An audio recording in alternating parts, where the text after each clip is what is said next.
Hello there, boys and girls of the Minecraft universe. SentreNet here with another beta update on the channel. It's a news video, ladies and gentlemen, and I've got something very exciting to share with you guys today.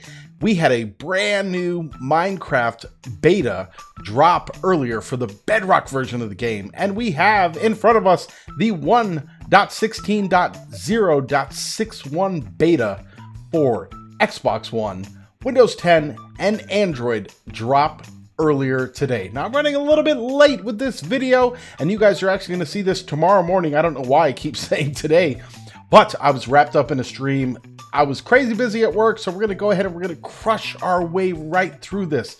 Just wrapped up a stream, and I'm going to be streaming later on today. On the Hive, we have a brand new game. It's called Sky Wars. It's going to be awesome. So make sure you guys subscribe, and make sure you go down there and you smash that thumbs up so that you guys let me know that you enjoy what I'm putting out, and the subscription is going to get you the ability to see the notifications for all the streams we're going to do this weekend. It's going to be an absolute blast. Let's go ahead and go through the changelog for this beta. Now, at the beginning, they have goodness about, joining the beta and how you do it successfully. I never made a video on this, but if you guys would like to see me do my video on this, everybody has them. But if you guys want to see one, let me know. Let's dive right in. So first of all, we have the fixes.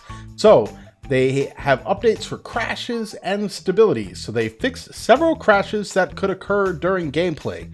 I think this is the same line that is in every one of their changelogs that I've ever seen, and I'm happy to see it. They're working on it. They are trying to make the game better every single chance that they get, which we love. Next, they fixed a crash at launch on the Samsung Galaxy S Duos 2. They fixed a crash that could occur in the end. The game no longer crashes when the /kill command is used while the dragon is respawning. I would love to see how people figured out that that was actually a thing. You guys that are out there testing the game and opening up bugs, you rock. I try to do it. It's a good thing to do. Go to bugs.mojang.com and make sure you guys file bugs for anything you see in the game. They fixed some crashes that occurred when changing dimensions, including going through portals with tamed animals. So what, like parrots and wolves and that kind of stuff? Interesting. And they fixed another crash when using the fill command with Soulfire. It will no longer crash the game. And for those of you that don't know, there's going to be a link down in the description to this changelog. And if you guys click on these bugs, you can actually go over and look at the bug tracker and see the information that people put out there for the bugs. And you can also navigate your way through creating your own. It is very important that we provide feedback for every version of the game. We all find bugs. Complaining about it is something we all do, but it is very important that we give them the information that they need to be able to make this game better. Now let's go down to the general section. They fixed an issue when reloading characters wearing classic skins. They improved reliability of loading characters. I've had that problem. You launch the game and your character is gone. It is not a good thing to see. They have improved offline support for characters. Classic skins are now loaded before character creator skins on multiplayer servers. An error message will now appear when uploading and downloading world file size that exceeds the maximum. Fix an issue that could cause a failure when trying to import large worlds with limited space, available on Windows 10. Let's go ahead and dive right down to the gameplay changes and fixes that they've made. So here's a major change. And I'm going to make a video on this. It's just very late and I can't do it today, but it will be out this weekend. They have changed the mob population cap to only count mobs with spawn rules. Now, there are multiple parts to this. Let's go ahead and go into the next one. Mob despawn range is now tied to simulation range. So how many chunks are you loading when you're on a world? That is the simulation distance that is set, and they are tying mob despawn range to that. This is trying to get us closer to parity. This is something that all of us have requested, and they really are working on it. This one is major. Moving past the mob stuff, they fix an issue that sometimes causes villagers to not link up to job sites correctly in multiplayer worlds. This has been driving Realms players and server players absolutely crazy, and I can't wait to see how they've done with the fix on this. They said it's fixed. We will see. Fix an issue that could cause overlapping villages to be repeatedly created and destroyed. Now, a parity change. Water now freezes from the edges, mapping the Java edition. I'm all for parity changes, as long as they don't change the stuff that we love about the Bedrock version of the game. It's a dance that they have to do. It is really tough to do, and they're really making an honest effort at it and engaging the community to make sure that they're doing the things that we want to see. Fall damage protection will now work as expected from tall heights. Well, that's good. Flying too fast with Elytra in an unloaded chunk will no longer cause death by kinetic energy. Could you imagine hitting a wall that doesn't exist because the chunk hasn't been loaded? That would be bad. Fixed ravines not being positioned correctly compared to older versions. Fixed players not being able to duplicate items by closing. Fixed players being able to duplicate items by closing the title while on the respawn menu. Duplication does nothing to add value to the game. It's a shortcut, and it should not be something that's allowed. I know that a lot of people like being able to duplicate items. I've done it before, but we need to make sure we keep the game as clean as possible. Dropping items enchanted with vanishing now works correctly. Players can now only enchant one compass at a time, using an anvil in survival. Fix an issue that sometimes cause redstone torches to get stuck on or off while reloading a world. I love the fact that they're focusing on redstone, not doing weird things when we leave and come back. That is key. That is awesome, especially for those of you that like to build redstone farms like I do. Got a bunch on the channel, by the way. Fix an issue that could cause kelp to stop growing too soon. Kelp now checks the block in the ticking queue when attempting to add itself. Kelp problems need to be fixed. We've been waiting for 1.16 because there are a lot of fixes around kelp farms.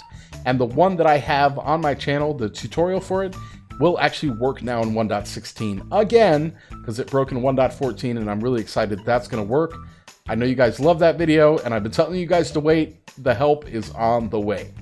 Feather falling and protection enchantments now give the correct player damage protection.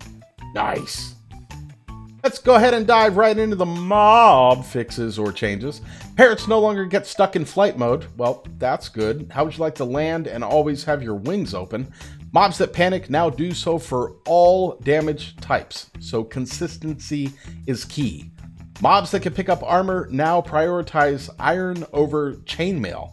You should grab the better iron whenever you're grabbing for iron. Well, and really armor. I meant armor, not iron. Blocks! Walls now connect to most blocks placed above them. Falling blocks are now broken by partial blocks that are placed above piston arms facing up. Mushroom stems now drop the correct block when mined with a silk touch tool. Nice. Target block redstone signal duration is based on projectile type. Long for tridents and arrows, short for other projectiles. I'm going to test this. That one makes a lot of sense. Redstone torches will no longer get stuck on or off when reloading the world. We saw this one already, but I'm good with it. Conditional setting for command blocks is now saved when copying via structure block. So when you're using structure blocks to copy builds, you want to make sure that everything in there stays the same, and I'm glad they're fixing this one. They fix an issue which allowed jack-o'-lanterns to be placed on the side of blocks, breaking some marketplace content. Yep, I'm glad they did that. I am really looking forward to being able to place jack-o'-lanterns without something over them. I can't wait. That is one part of this update that I am absolutely looking forward to, because on my 4-Pillar Survival Take 2 series, placing those jack-o'-lanterns was a royal pain. Mushroom stems can no longer drop brown mushroom blocks when silk touched. Yep, they should only block what drop what they're supposed to be dropping. Come on, English. What are you doing, English? Come on, let's catch up and get the words right, shall we? Yep, it's important to get the words right in a Reedy episode, and today this is a very Reedy update. I have a lot of testing to do, but I'm going to do it after I give you guys the release notes for this update. All right, so they've got some graphical fixes and changes here. They fix an issue where chunks would flicker after altering rendering distance values. So when you go in and you change your render distance in the menu and you go back out to play on the world, it would flicker. It really wasn't a pretty thing to see. It was interesting to watch the flicker, but yeah, it's not a fun thing to do when you're playing. They fixed an issue that caused maps to become invisible. Paintings now render correctly. Beacon beams now render correctly. The flame animation now shows correctly on burning mobs and flame arrows. They fixed an issue that stopped animated textures working correctly, fixed an issue that prevented firework particles from appearing correctly, and tooltip backgrounds and the controller cursor now render correctly. Let's head over to the user interface section. They fixed an issue that caused enchanted items to flicker with cursor movement. This we saw when I did my last beta video, because when I was moving stuff around, you could watch it flicker. Players are no longer occasionally prevented from selecting items when using touch controls with classic UI. They fixed a helpful error an unhelpful error message that appeared when trying to play online without proper account permissions. So the key there is if people are having a problem, make sure you explain it correctly, and I'm happy that they're doing that. They fixed getting stuck loading resources after pressing back while on the Your Realm will be soon updated screen. I haven't seen that, but I don't do a lot with realms anymore, aside from Chicken Block. That's done on the realm. They fixed an issue that prevented native text and character input when using Korean or Chinese virtual keyboards. Fixed text on signs extending past the edge of the sign. Now this one I saw. It was really weird. I saw that when I was doing the video that I did on all of the new portals that we have coming in the Nether update. It was wild because you could type beyond the sign. They fixed account error number -4 being displayed when launching the game while signed into an account, but no network connection. Parity change here. Anvils now read enchantment cost rather than XP cost. So more things that are going to match us with the Java version of the game to make sure Minecraft as a whole is consistent. They fixed an issue that occasionally prevented inventory items from being selected when using Silk Touch controls with classic UI. Now let's go ahead and look at commands and add-ons. These are the last two sections that are in the beta. They fix an issue with teleporting. Tick_world entities over large distances could cause them to disappear. Could you imagine teleporting entities and having them just go poof, they're gone? Now when teleporting an armor stand to a player, it rotates the armor stand to the player's orientation. Here's the add-on section. The elytra are now data driven. I can't wait to dive into all of the add-on changes that they've been making for behavior packs and see what they're doing with elytras. That's going to be really cool. Custom bones in geometry now respect their custom parent bones' transformations. And they fixed particles spawning with lifetimes that were less than 2 times the current frame time would often not draw at all. This affected the ghost trail for the advanced mining content and any other content that has particles with lifetimes that are really short. That's a lot of words.